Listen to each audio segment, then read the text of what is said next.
Abrimos, señoras y señores, la tertulia en este miércoles que es 2 de octubre de 2019. Estamos con Teresa Herrera. Buen día. Buen día, Emiliano, compañeros de mesa, hoy audiencia. Sin gorro, ya desaparecieron los gorros. Es porque estoy con un aire primaveral ya, ¿qué querés que te diga? No hay gorros más allá en primavera, ¿no? ¿No hace falta? No, bueno, sí, en realidad con el viento haría falta, pero bueno, ¿qué vamos a hacer? Felipe Schipani, buen día. Buenos días, Emiliano, buenos días, audiencia. Hernán Bonilla. Buen día. Y Cristian Mirza, que logró terminar el café. Tuve que hacer tiempo para saludarlo porque si no lo agarraba. Buen día, un gusto como siempre estar con ustedes. Vamos al primer tema. ¿Cuál será el primer tema? Daniel Martínez y Luis Lacalle Pou protagonizaron anoche el primer debate entre candidatos presidenciales de los últimos 25 años en la historia política de nuestro país. Durante 1 hora y media abordaron los desafíos en economía, seguridad, desarrollo humano y futuro. Intercambiaron críticas, realizaron también propuestas. Lamentablemente, la reforma a la salud no fue votada por el senador Lacalle. Supongo que Lacalle tampoco va a estar de acuerdo con extender a los muchachos de 18 a 23 años el FONASA, ni incluir la salud mental, bucal, las dependencias peligrosas y la rehabilitación. No ha habido una política realmente de sensibilidad para vivienda de aquellos que menos tienen. Y la gente viviendo en la calle, Daniel Martínez. Se intercambiaron cartas con el presidente de la República. Hay cada vez más uruguayos lamentablemente en esas condiciones y se pasan la pelota. ¿Cuánto hay para charlar a propósito de este intercambio de anoche? ¿Cómo hacemos? ¿Por dónde empezamos? Teresa, una primera impresión. Una primera impresión yo diría desde el punto de vista, más allá de las simpatías políticas de cada uno, de la adhesión política de cada uno, ¿no? Desde el punto de vista estrictamente comunicacional, de lo que significa una estructura de debate y todo lo demás, yo diría que tablas. ¿Tablas? O sea, ¿por qué diría que tablas? Porque y además separaría, a mí me parece que los dos primeros bloques vimos a un Martínez muy embarado, muy como que no lograba, digamos, encajar entre lo que decía y lo que hacía, ¿no? Yo no puedo evitar la mirada comunicacional en esto también. Sí, estaba adaptándose a instrucciones, ¿no? Exactamente. Por eso digo, como que lo vi ahí como más cómodo a Lacalle que a él. Y una segunda etapa donde sí, ahí como que Martínez agarró viento en la camiseta, por decirlo técnicamente, y realmente empezó a funcionar. Digo, me parece que ahí se dio una mejor dinámica de debate, aún dentro de este esquema tan estructurado, donde hoy lo hablábamos antes de salir al aire, ¿no? Donde uno se preguntaba qué hacían los periodistas ahí, porque en realidad cualquiera podría haberle dado la palabra y se acabó la historia. Ellos dijeron que eran como la garantía pero digo, en definitiva me parece que, es decir, esa estructura de debate es lo que a mí no me terminó de convencer. Dada esta estructura de debate, yo digo tablas desde el punto de vista comunicacional. Creo que de todos modos a mí me quedó las ganas de las propuestas. Hubo muy pocas propuestas y hubo mucho más de hablar del pasado, mucho más de hablar de criticar al gobierno del frente y no de mirar hacia adelante, por parte de los dos, porque es decir, el ataque provocó defensa y por lo tanto no se miró hacia adelante, ¿no? Felipe. Sí, yo coincido plenamente con Teresa.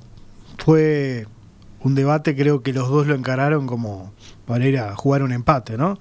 Como aquellos cuadros que saben de que van a jugar el partido y a los dos les conviene no exigirse demasiado, no aventurarse en correr riesgos. Sí, quizás sí, ese era el objetivo, pero dentro de ese plan pegaron más de lo que quizás podía haberse esperado, ¿no? Sí, pero... Golpes hubo unos cuantos golpes. Sí, pero digamos, nadie asumió ningún riesgo innecesario. Yo creo que fue un debate aburrido, en donde creo que la ciudadanía se perdió la oportunidad de conocer propuestas. No hubo propuestas. Los candidatos no desplegaron en el tiempo asignado, digamos, un énfasis en el caudal, digamos, propositivo. Lacalle Pou marcó diferencias con el gobierno del Frente Amplio, criticó, cosas que naturalmente comparto, pero creo que le faltó balance, ¿no? Fue demasiado crítico y muy poco discurso propositivo. Y Daniel Martínez uno lo veía muy libretado, demasiado libretado, creo que le faltó soltura. Uno en un debate también debe no solo analizar lo que se dice, sino cómo se dice, la postura de los candidatos. Y yo vi a un candidato del Frente Amplio nervioso, que arrancó tartamudeando, leyendo permanentemente, hasta cuando hacía mención en las propuestas, en una oportunidad dijo el punto 6 de, como que estaba absolutamente libretado, no había soltura. Yo creo que no fue el debate que muchos estaban esperando, fue un debate de tabla, fue un debate en donde los dos apostaron al empate.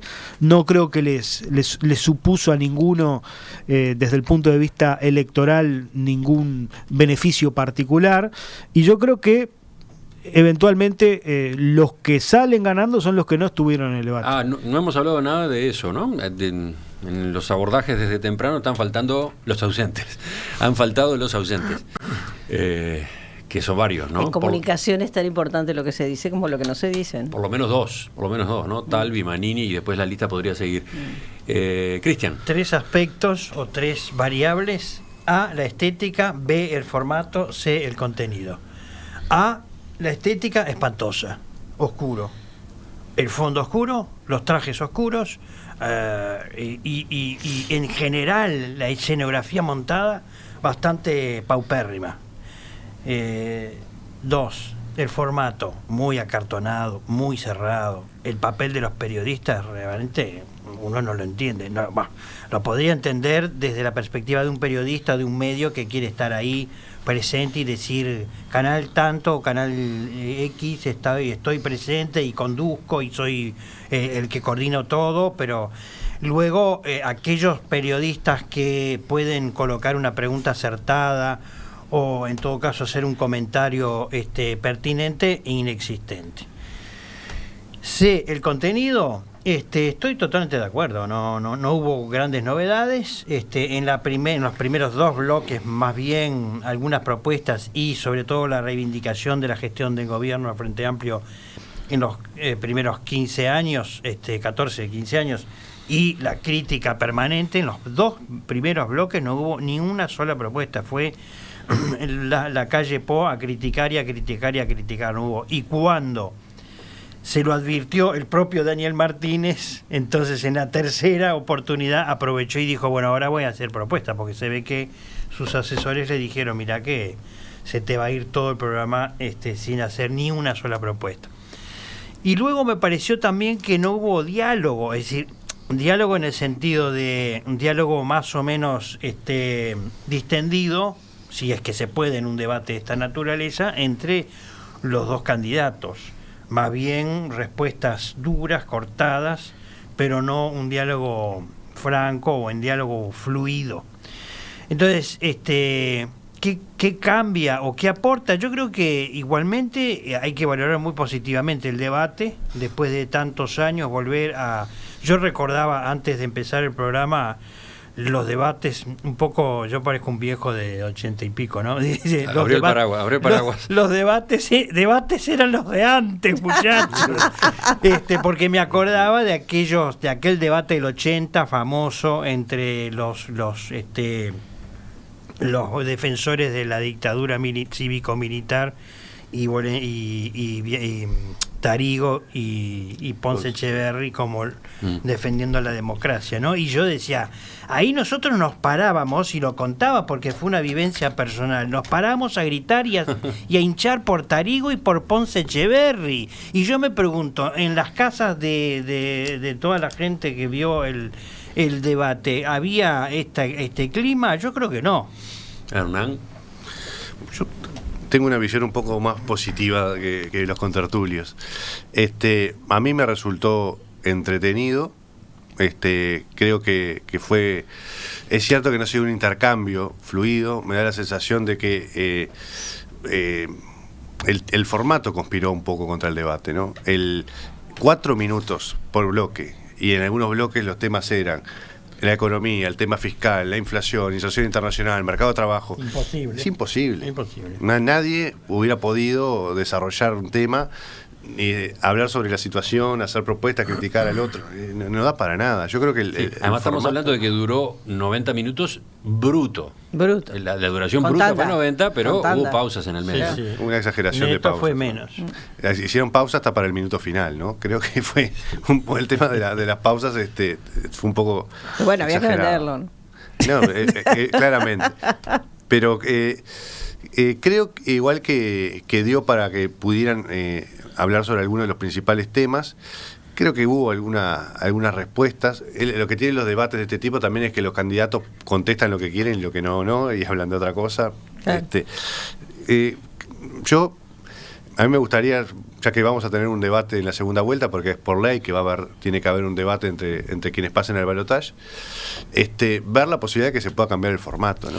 Perdón, pero ahí el tema está en que eso lo dijeron muy claro los periodistas y además hablando de récord con ellos, ¿no? Digo, realmente este formato fue la exigencia de los equipos de los dos candidatos. De los comandos. O sea, no fue...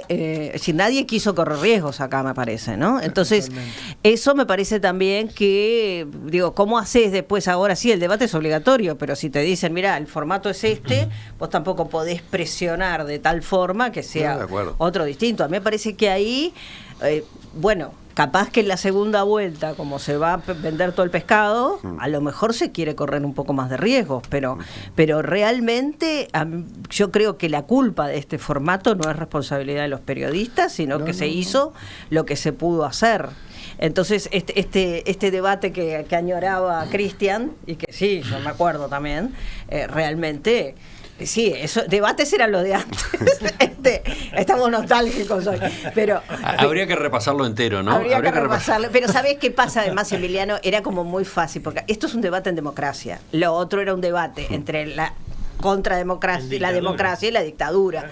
También era otro contexto. Sí, pero ¿no? igual el debate de Sanguinetti con Tabaré Vázquez fue otra picante. cosa. Fue mucho más picante, Otra sí, cosa. es cierto. También fue mucho más picante. tuvieron mucho más tiempo para argumentar en aquel, que los bloques eran como de 10 minutos. Claro, Sí, sí. Ojo, por eso. Era otro Hay que- formato, sí. Hay que tener cuidado cuando se hace memoria nostálgicamente y se elogia, se ensalza experiencias pasadas. Hay que tener paciencia de sentarse y poner el video de vuelta, ¿no? Sí, sí. Recuerden, por ejemplo, a propósito de pactos, que aquel debate de hace 25 años tuvo como moderador a Brobeto. Jorge Brobeto, rector de la Universidad de la República. O sea, no hubo forma de que se pusieran de acuerdo en periodistas y terminaron recurriendo Sí, al cierto, rector de la tenés razón. universidad. A la postre, Tenés razón. presidente del Frente Tenés Amplio. Que después razón. terminaría siendo presidente del Frente Amplio, pero dejando de lado eso, Sí, sí, tenés razón. ¿qué papel jugó Claro, Brobeto? nada, Ninguno. ninguno. Decía, usted, y ese era el Yo moderador. voy a ser mala porque no hay que hablar de la gente que ya no está, pero nunca jugó ningún papel, Brobeto. Pero no, pero mirá para dónde se va. No, pero lo que quiero, lo menciono como ejemplo de otras negociaciones de otros comandos que también fueron pasados de rosca, ¿no? Seguro que fue a lo que llegaron discutiendo el consenso de los comandos y era para minimizar riesgos, pero yo creo que tenemos que ir ahora que volvimos a tener debates a algunos formatos que no hay que inventar la pólvora, están disponibles. Yo miro los debates en Estados Unidos y son divertidísimos. Son muy divertidos. Porque Con los preguntas periodistas, cruzadas. Claro, los periodistas son muy los matan, divertidos. Los les hacen las periodistas preguntas le dan como la difíciles. guerra y les preguntan cosas que no esperan que les pregunten y todo lo demás. A mí me parece, y a mí me parece que está bien, que eso es válido. Eso es parte de la regla del juego democrático. Yo celebro, igual, mirá que más allá de la crítica, por supuesto que creo que todos celebramos que haya habido un debate y que haya habido debates anteriores. Fue muy entretenido el que hubo entre Andrade y Talvi, por ejemplo. Fue, a mi juicio, de los 3 debates que hemos tenido últimamente, el más entretenido, porque fue realmente el más picado, donde hubo realmente enfrentamientos. A mí me parece Mirá que qué eso es contento lo parte- dejas a Felipe. Sí, bueno, es así, es así. Venía No. cabizbajo, Felipe. Porque Bueno, yo no te voy a Por decir quién favor. creo que ganó, Felipe, pero... Las Para urnas, no- para las que no te urnas lo deprimas, demostraron, para ganó que no Talvi, te- Andrade para salió que- tercero. Para que no te... Bueno, porque lo que pasa es que los debates tampoco definen las elecciones, ¿no? No, Que, este no mueve la Sí, aguja claro. a nadie. Claro. Es más, todo lo contrario, yo creo que hubo gente que esperaba otra cosa, por lo menos del lado de la calle Pou, esperaba, mostrar un poquito más de agenda, de propuesta, de tema, y se centró demasiado en la crítica, o sea, le faltó equilibrio, me parece, al planteo de la calle Pou. Y además, a los dos le faltaron abordar temas importantes. No parece razonable que en 90 minutos de debate, descontando las tandas, no se planteara el principal tema que tiene el país, que es el de la producción agropecuaria. O sea, que es el principal generador de riqueza. No se soslayó, no se nombró la palabra agro ni ninguna palabra vinculada al tema. No se habló, cuando se habló del futuro, de la política exterior del país, de su inserción internacional. O sea, estos temas que son dos temas centrales, por ejemplo, de la propuesta de Talvi, y creo que todos los candidatos manejan, no se soslayó. Por eso yo creo que fue un debate ciertamente incompleto. A mí, y con la gente que uno conversa y con los que lo vimos, nos dejó gusto a poco. A mí me parece que justamente el error, capaz, digo, no sé ahí quién flechó la cancha, pero el error de hablar tanto del pasado y hacer tanta crítica y todo lo demás, de alguna manera generó esa dinámica de seguir hablando sobre el pasado. Insisto, yo creo que y en esto me parece que por lo que yo he escuchado desde anoche hasta hoy, hay como toda esa cosa de, bueno, a ver, es cierto que el formato, el espacio, esto, lo otro, pero todos creo que nos quedamos con ganas de más propuestas. A mí me parece que las propuestas que tienen tanto uno como el otro, que uno podrá estar de acuerdo o no, estuvieron casi ausentes. Y eso, es decir, incluso a mí me parece que la actitud de la calle de presionar permanentemente con el pasado, de alguna manera también lo puso a Martínez en la posición de tener que defender el gobierno al frente más que poder plantear hacia adelante, ¿no? Es decir, porque cada vez que trataba de plantear algo hacia adelante aparecía, bueno, pero usted es responsable de lo que viene hasta ahora, ¿no? Yo creo que Martínez vino muy guionado, por eso, y buena parte leyó. Por eso capaz que no se dio tanto el intercambio. Y fíjate las referencias al pasado. En el primer bloque, que fue de economía, se dedicó un rato a los logros económicos del gobierno del Frente. El segundo bloque, que fue de seguridad, no dijo nada de los récords del gobierno en temas de seguridad. No tiene nada que exhibir. O sea, me parece, eso ya venía preparado, obviamente, y es lógico que así sea. Sí, habló de la inversión en la seguridad. Pero en el bloque de economía, Martínez no hizo ninguna propuesta, repasó logros. Bueno, pero lo que pasa es que ahí tiene logros para plantear también, ¿no? Hay logros, crecimiento económico, hay cosas que tenía para mostrar, pero digo, fue selectivo también. Y algunas Somos veces el país con el mejor índice de Gini de América Latina, ¿no? Siempre. Desde que se mide tenemos el mejor Gini de América Latina. No. A ver, no vamos a meter en los contenidos, nos metemos en los contenidos. Pero Uruguay fue entre los países de América Latina que mejor distribuye su riqueza. No lo inventó el Frente Amplio, por favor. Que no lo inventó el Frente Amplio, pero en la década de los 90, cuando hubo crecimiento económico, terminamos en el 98, en el 99, con más pobreza que la que empezó los gobiernos de Lacalle y de Sanguinetti en el segundo mandato, y el índice de Gini incrementándose. Te doy los datos ahora mismo, porque eso forma parte de mi curso en Facultad de Ciencias Sociales. O sea, pero les estás enseñando mal, ¿no? No, mi querido, no. Informe CEPAL, desde que se inventaron los panoramas. En el 90 bajó. La pobreza en el 98, no, Hernán, discúlpame. En el 98-99 terminó incrementando el índice de la tasa de pobreza. Del mismo modo, el coeficiente de Gini. No, te lo puedo discutir hasta mañana. Bueno, yo voy a poner un Twitter con la gráfica de la pobreza de los años 90 para que vean. Pero poné lo que quieras, poné lo que quieras. Yo tengo toda la información, no solamente del INE, sino de la CEPAL, pero no es el tema. Lo que yo digo es que la referencia en el debate fue siempre el Frente Amplio. O sea, la referencia de nuestro candidato Daniel Martínez y la referencia del opositor siempre fue Frente Amplio, lo que hizo, lo que no hizo, lo que dejó de hacer, los errores.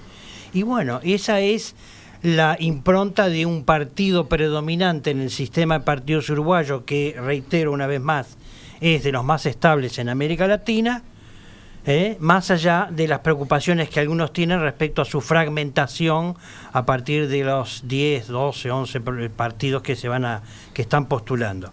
Pero reitero, la referencia fue permanentemente al Frente Amplio, y el proyecto de país de Lacalle Pou, que es el proyecto del Partido Nacional y supuestamente el proyecto del Partido Colorado, porque así lo dicen ellos, ¿no? Somos socios y por lo tanto hay un 90% de coincidencia en las plataformas programáticas. Eso no estuvo para nada presente. Estuvo muy parcialmente en los últimos 2 bloques, pero tampoco con una evidencia en términos de elaboración y diseño de política pública. Hernán, teléfono en mano, ¿qué estás preparando ahí? Porcentaje de pobreza en el año 1990, 30%, pobreza en el 99, 15%, datos del INE. Yo te voy a traer Bueno, queda este contencioso de números para la próxima. Los oyentes, mientras tanto, agregan otros asuntos que no estuvieron. Por ejemplo, les llama la atención que no figuró seguridad social, reforma de la seguridad social necesaria. Otro temón. Que no estuvo el capítulo Consejo de Salarios, negociación colectiva, tampoco se habló. Los temas de eso. empleo en general no estuvieron. Y no figuró la reforma Vivir sin Miedo, que impulsa Jorge Larrañaga. Ese fue otro ausente. Y la agenda de derechos. Y un montón La agenda de temas. derechos no estuvo, hubo una mínima referencia de Martínez por el punto 2 de seguridad con el tema tobilleras, pero también el tema violencia de género, por ejemplo, estuvo totalmente ausente. O sea, realmente Hubo hubo muchos temas temas. gruesos que Se olvidaron. ni se tocaron. Hubo muchos temas ausentes, pero creo que no le atribuiría a ninguno de los dos que fueron, eran cosas que no les importaban, sino que el formato. el formato en no 4 daba. A mí, minutos para tanta yo cosa. creo que todos coincidimos en que ese formato es un corsé. Y, Bueno, pero- y ese corsé, digo, capaz que hay que darle más tiempo y hay que hacerlo más flexible, pero insisto, a mí me parece que ahí tampoco podemos culpar a la prensa. Son Ahí ellos lo que mismos tenemos los que culpar pusieron las son condiciones. ellos mismos los que pusieron las condiciones. Exacto. Hoy somos 3 millones de analistas políticos, dice uno de los oyentes. Tiene razón. Difícil conformar a la audiencia, ¿no? Pese a la integración de la mesa, 4 voces, etcétera, siempre va a haber nuevos elementos que del otro lado se estén considerando y que acá no se tuvieron en cuenta, cuestionamientos a tal sesgo, tal otro. Pero ya que estamos hablando de lo que pasó anoche, ¿por qué no incorporamos, aunque sea de manera brevísima, lo que no pasó? O mejor dicho, a partir del debate, Manini, Talvi, otros jugadores, el Partido Independiente, el Novik, ¿qué? Yo particularmente creo que Talvi puede salir fortalecido eventualmente de este debate, básicamente por 2 razones. En primer lugar, hay un contencioso, esto ya lo han señalado varias encuestadoras, de aquellos votantes que supieron ser colorados, que apoyaron el partido, que en determinado momento se fueron, que recayeron en el Frente Amplio en las últimas elecciones y que integran ese nicho de indecisos que después de la interna todos indicaron que Talvi absorbió. Y yo creo que ante la endebleza de Martínez, o sea, que demostró, además de poco contenido, mucha inseguridad en su tono, en su énfasis, en su manejo escénico, bueno, yo creo que eso puede determinar a muchos a elegir por Talvi, porque hay ahí una línea seca. Y en relación a la calle, en donde evidentemente también hay un contencioso ahí, yo creo que muchos votantes de los partidos tradicionales pretendían quizás a un candidato con más proposición, con más explicitación de su programa y reitero, la calle se concentró mucho en las críticas y en la medida que hay un contraste fuerte, la propuesta de Talvi es propositiva y el planteo de Talvi es muy propositivo, yo creo que también puede haber ahí cierto permeo de votos. Cristian. Sí, yo creo que las quejas permanentes de Talvi y la forma de ningunearlo de parte de Luis Lacalle me parece que lo que hace es favorecerle finalmente a Talvi, porque se pone en el rol de víctima, ¿no? A mí me dejan afuera, estoy proscripto, me censuran, tengo las mismas posibilidades y luego, algo que insiste mucho, no soy lo mismo que Luis Lacalle Pou. Y eso, en definitiva, le trae agua a su molino. Pero, en resumen, los otros ausentes son inexistentes, salvo el tema de Guido Manini Ríos. Los otros partidos son partidos inexistentes. Discúlpenme, yo lo digo con todo respeto y cariño. Hernán. A mí me hubiera gustado que hubiera varios debates en la campaña, no uno solo y que con toda esta tensión que tenía el debate de ayer y entre todos los candidatos. No me parece mal que ha habido, 5 debates participando todos los candidatos. Eso requiere quizás una flexibilidad que no tenemos, por ejemplo, que los periodistas le dediquen más tiempo a los candidatos con mayor porcentaje, pero hay que confiar en la moderación que se haga para el evento. Creo también que estamos en una circunstancia particular. Yo creo que hubiera sido interesante ver algún debate a Talvi, a Manini Ríos, a Mieres, a Novik. Después tenemos algunos otros personajes pintorescos que es bravo también tener un debate serio, ¿no? Por último. Yo creo que, a ver, evidentemente el escenario político de Uruguay está cambiando. Hay más jugadores en la cancha. A mí realmente me hubiera gustado y me gustaría ver a cada uno de esos jugadores debatiendo y planteando cosas, más allá de que hay uno en particular que es Manini, que realmente no sé cómo haría para mirarlo, pero bueno, hagamos un esfuerzo. Pero de todos modos, me parece que estaría bueno sí poder ver las distintas alternativas, porque yo creo que los riesgos de las polarizaciones, más allá de que el sistema electoral está armado para que al final haya una polarización, pero me parece que también el pensar en un parlamento donde puedan estar todas las voces y donde pueda haber distintas perspectivas y donde los partidos pequeños también puedan tener su espacio, me parece que es importante. Yo creo que, y por lo menos es importante que puedan hablarle a la ciudadanía, porque si no, el problema es que se polariza tanto en aquellos que tienen la mayor cantidad de votos que no es posible, digamos, ver las distintas alternativas, y yo creo que eso es parte del juego democrático. Después la gente puede elegir, pero... Enseguida continuamos en la tertulia. Salimos del debate. ¿Hay algunas otras cosas para discutir? ¿Hay temas? ¿Hay más temas? Sí hay. Creo que vale la pena que nos acompañen.